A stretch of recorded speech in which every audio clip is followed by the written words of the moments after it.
soldiers in the Roman army who were good at doing their job. They stretched Jesus out on the wood. They drove nails through his wrist to secure his body to the wood. And then they raised that beam about 3 meters high into a notch from the larger of the cross and hung him. Jesus' feet hanging on both sides. The soldiers drove more nails through his ankles so that his feet were attached to the sides of the cross. There he hung. The Romans took the idea of crucifying from a brutal country called Assyria, and they perfected this execution of pain. In fact, the word in Latin that Romans spoke for crucify, cruciare, is where we get the English word excruciating from, the worst kind of pain. They figured it out.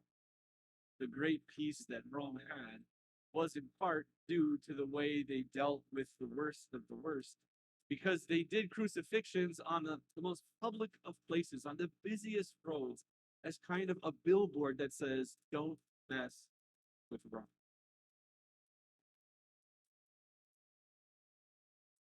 In fact, crucifixion so often, the suffering that it brought on the human body so terrible that one of Rome's most famous writers, Cicero, wrote this about it. He said, to put a Roman citizen on a cross is unthinkable.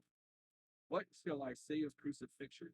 Such a punishment is so bad that we do not have words to describe. Yet, for the Jesus speaks 7 words to us. 6 hours that he hung on the cross. Speak of his suffering, but more importantly, they speak to us. These are not just words Jesus moaned in pain. These are words with true purpose for our very lives. He speaks them today to us.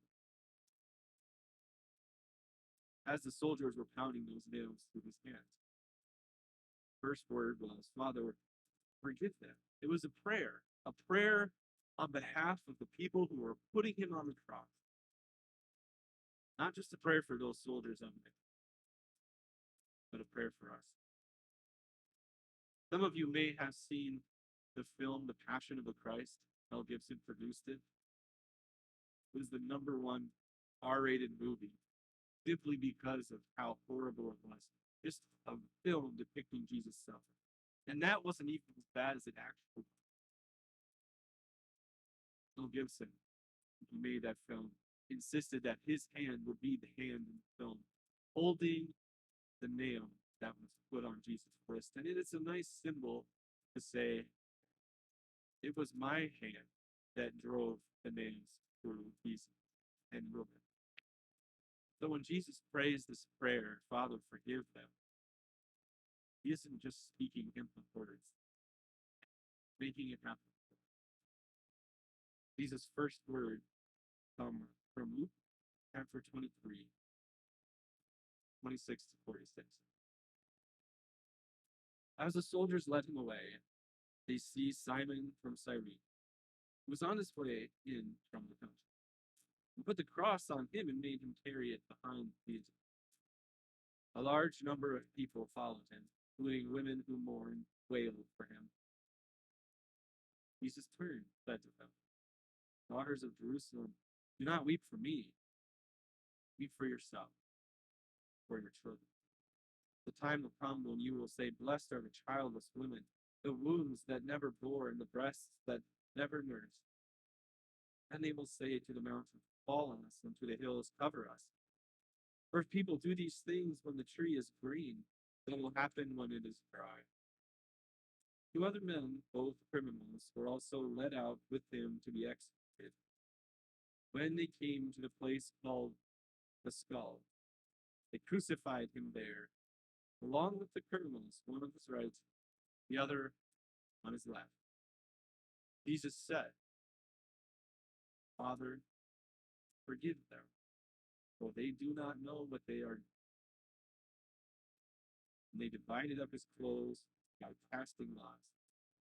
The people stood watching. The rulers even sneered. They said, "Oh, he saved others. Let him save himself if he is God's Messiah, the chosen one." Soldiers also came up and mocked him. They offered him wine vinegar and said, "If you are the king of the Jews, save yourself." This is the word of the Lord. Let's pray.